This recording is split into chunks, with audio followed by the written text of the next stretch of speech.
बिस्मिल्लाहिर्रहमानिर्रहीम। अस्सलाम वालेकुम 10th class. I hope you are fine. हम कार्बोहाइड्रेट के बारे में पढ़ रहे थे और कार्बोहाइड्रेट की दो टाइप्स हम लोगों ने पढ़ ली थी, मोनोसेक्राइड और oligosaccharide.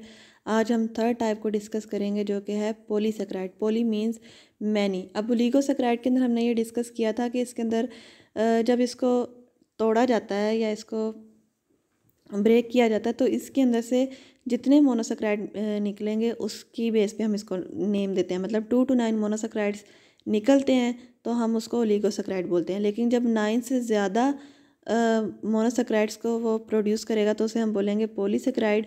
Polysaccharide are the macromolecule carbohydrate consisting of 100 और थाउजेंड्स ऑफ मोनोसेक्राइड। इसके अंदर 100 से लेकर 1000 तक मोनोसेक्राइड्स होते हैं। Example of polysaccharide are starch and cellulose. Polysaccharide की एग्जाम्पल स्टार्च और सेलुलोज हैं। They are amorphous solid. ये अमॉर्फस सॉलिड होते हैं। दे आर टेस्टलेस होते हैं, उनका कोई जायका नहीं होता। Insoluble in water. वाटर में इनसोल्युबल होते हैं। They are non reducing in nature. और ये नॉन रिड्यूसिंग इन नेचर होते हैं। अब हमने कार्बोहाइड्रेट्स को बेसिकली डिस्कस कर लिया है कि कार्बोहाइड्रेट्स क्या होते हैं। मैक्रोमॉलिक्यूल्स होते हैं, पॉलीहाइड्रोक्सी एल्डिहाइड और कीटोन होते हैं। ठीक है। इसके अलावा कार्बोहाइड्रेट 3 तरह के होते हैं, मोनोसेक्राइड, ओलिगोसेक्राइड और पॉलीसेक्राइड। अब हमें कार्बोहाइड्रेट मिलते कहाँ से हैं, यानी कि सोर्सेज ऑफ कार्बोहाइड्रेट हम लोगों ने डिस्कस करने हैं। Carbohydrate range from simple to complex one. Carbohydrate simple से कम्प्लेक्स होते हैं। They have varied sources and uses के बहुत सारे सोर्सेज हैं। Sources of simple sugar such as glucose, fructose, galactose are fruits, vegetables, honey and cereals. अब जो monosaccharides हैं, मतलब कि जो सिंपल शुगर्स हैं, उनके जो सोर्सेज हैं वो हमारे फूड के कुछ इंग्रेडिएंट्स में है, जिस तरह फ्रूट्स के अंदर हैं, वेजिटेबल्स में, हनी में, सीरियल्स में। ठीक है। Disaccharides are sucrose, lactose, maltose. अब डाइसेक्राइड जो से होते हैं वो सुक्रोज, लैक्टोज और माल्टोज हैं। Sucrose is found in sugar, beet, sugar cane and fruit. अब डाइसेक्राइड्स में से जो सुक्रोज है वो शुगर में पाया जाता है, बीट में, शुगर में, शुगर केन में और फ्रूट्स में पाया जाता है। ठीक है। उसके बाद lactose consisting of glucose and galactose is the main sugar in milk and dairy products. Lactose जो सा वो ग्लूकोज और ग्लैक्टोज का है वो मिल्क के अंदर पाया जाता है और डेयरी प्रोडक्ट्स में पाया जाता है। Maltose are disaccharide of 2 glucose molecule is found in cereals. ये सीरियल्स के अंदर पाया जाता है। Polysaccharide are starch and cellulose. Polysaccharide जो से वो स्टार्च और सेलुलोज हैं। Starch is found in cereal crop. उनमें से जो स्टार्च है वो सीरियल क्रॉप्स में पाया जाता है। वीट में पाया जाता है। बार्ले, मेज़, राइस, इन सब के अंदर पाया जाता है। Cotton is pure cellulose. अब जो कॉटन रुई है वो प्योर सेलुलोज है। ठीक है। अब कार्बोहाइड्रेट को हम डिफरेंट वेज में यूज़ भी कर सकते हैं, तो उसके यूजेस क्या हैं। Our body uses carbohydrate in the form of glucose. हमें ग्लूकोज की ज़रूरत होती है तो कार्बोहाइड्रेट को हम in the form of glucose use करते हैं। Glucose is the only form of carbohydrate that is use directly by the muscles for energy. Glucose वो कार्बोहाइड्रेट है जिसको मसल्स जो है डायरेक्टली एनर्जी के लिए यूज़ कर सकते हैं। It is important to know that brain need glucose as an energy source because it can not use fat for this purpose. आपने ये बात याद रखनी है कि ब्रेन जो है वो energy in the form of glucose use करता है, मीन्स के कार्बोहाइड्रेट यूज़ करता है क्योंकि वो फैट के तौर पे नहीं यूज़ कर सकता। अगर फैट यूज़ करेंगे तो वहाँ पर ब्लॉकेज का खौफ होता है, ब्लॉकेज का डर होता है, ताकि ब्लॉकेज ना हो सके इस वजह से energy in the form of glucose use की जाती है। Carbohydrate also provide following uses to our body.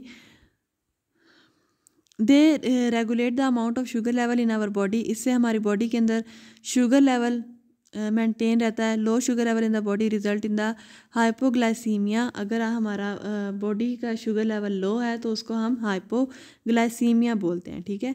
They provide essential nutrients for the bacteria in the intestinal trunk that help in the digestion.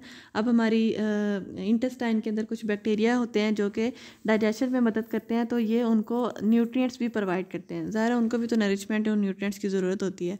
Dietary fibres help to keep the bowel functioning properly.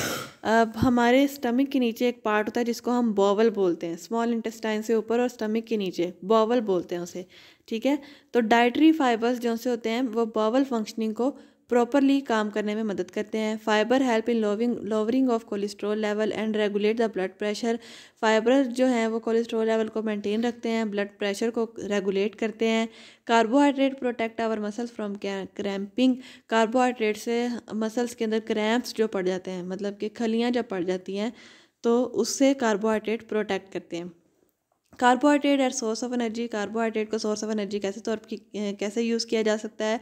Carbohydrate provide 17 kilo joule of energy per gram.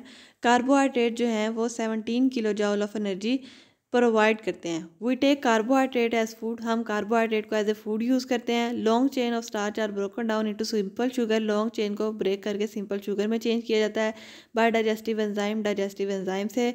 The glucose is absorb directly by the small intestine into the blood stream, और फिर जो वहाँ पर glucose produce होती है blood stream directly उसको absorb कर लेता है। The blood stream transport the glucose to its place of use, तो ब्लड स्ट्रीम जो सा है वो उसको जहाँ पर इसकी ज़रूरत होती है उसमें यूज़ कर देता है। सेम बात जो है वो यहाँ पर नीचे स्कीम में शो की हुई है कि फूड कंटेनिंग कार्बोहाइड्रेट को ब्रेक करके शुगर में चेंज किया, वो शुगर जो है वो स्मॉल इंटेस्टाइन डायरेक्टली यूज़ कर लेती है। अगर वो ब्लड स्ट्रीम से ट्रांसपोर्ट होती है तो उसको मस्कुलर एक्टिविटी के लिए यूज़ किया जा सकता है या मस्कुलर एनर्जी के लिए यूज़ किया जा सकता है। और अगर शुगर ग्लाइकोजन के अंदर कन्वर्ट हो जाती है तो उसको लिवर के अंदर स्टोर कर लिया जाता है, और अगर वो फैट में कन्वर्ट हो जाती है तो फिर उससे ओबेसिटी होती है, मतलब कि मोटापा होने लग जाता है।